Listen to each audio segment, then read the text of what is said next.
Okay, so now that we know how to deal with an image, meaning how we can load it, let's start seeing how we can manipulate pixels. So we have a UI image scenery, which is an image just outside the Monoface office here.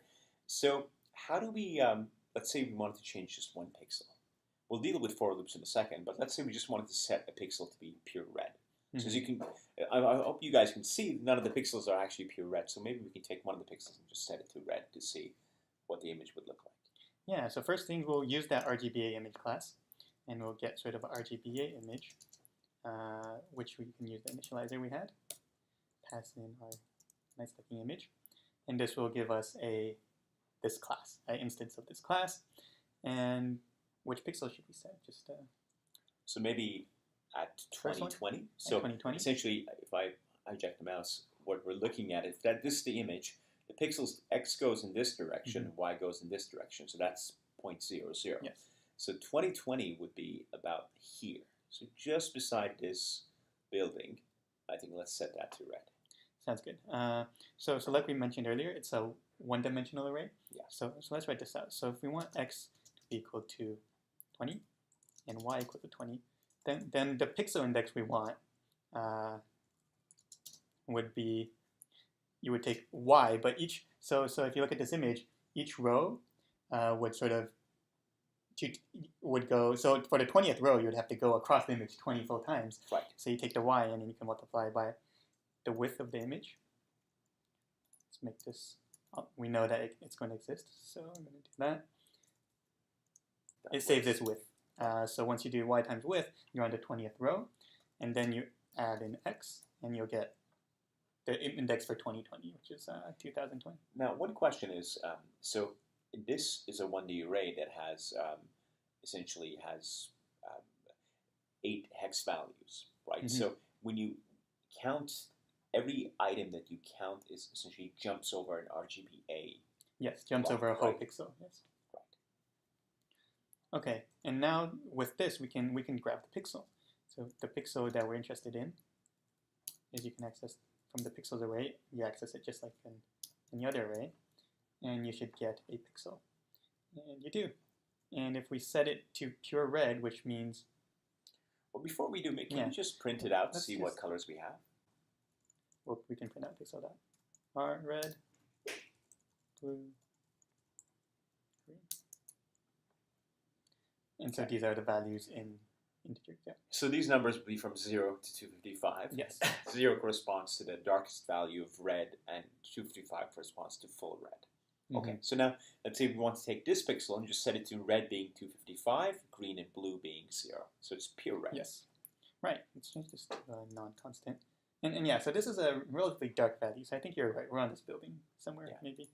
Okay, we're going to set this to 255, the red, blue and green all to 0, and then we need to set. We need to, since this the pixel is a struct, we're going to have to assign it back into the image.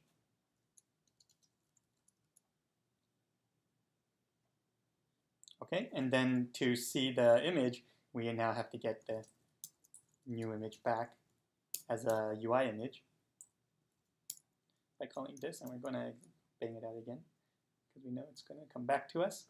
And here, you can see it here. And I do see it. I don't think the audience will be able to see it, but if I you definitely see it. If you do it from home and you have glasses or have good eyesight, you should be able to see that red pixel being there. A little speck, right? I see it. And yeah.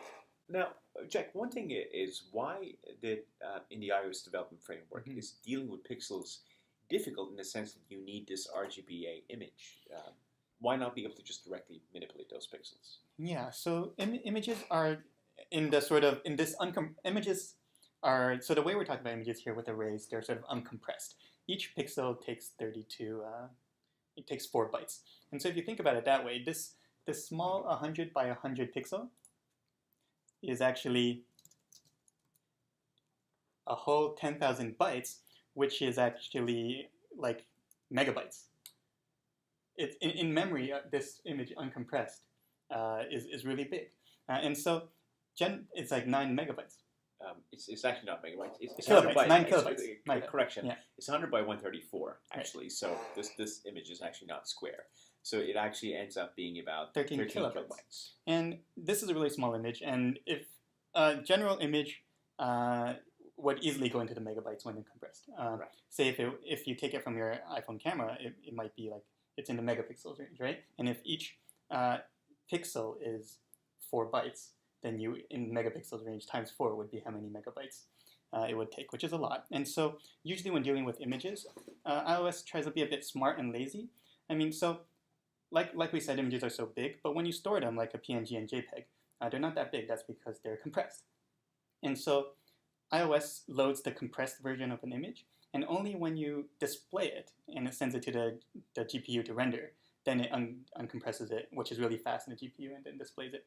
And so, yeah, so it's basically a big optimization that's going on that makes accessing pixels complicated.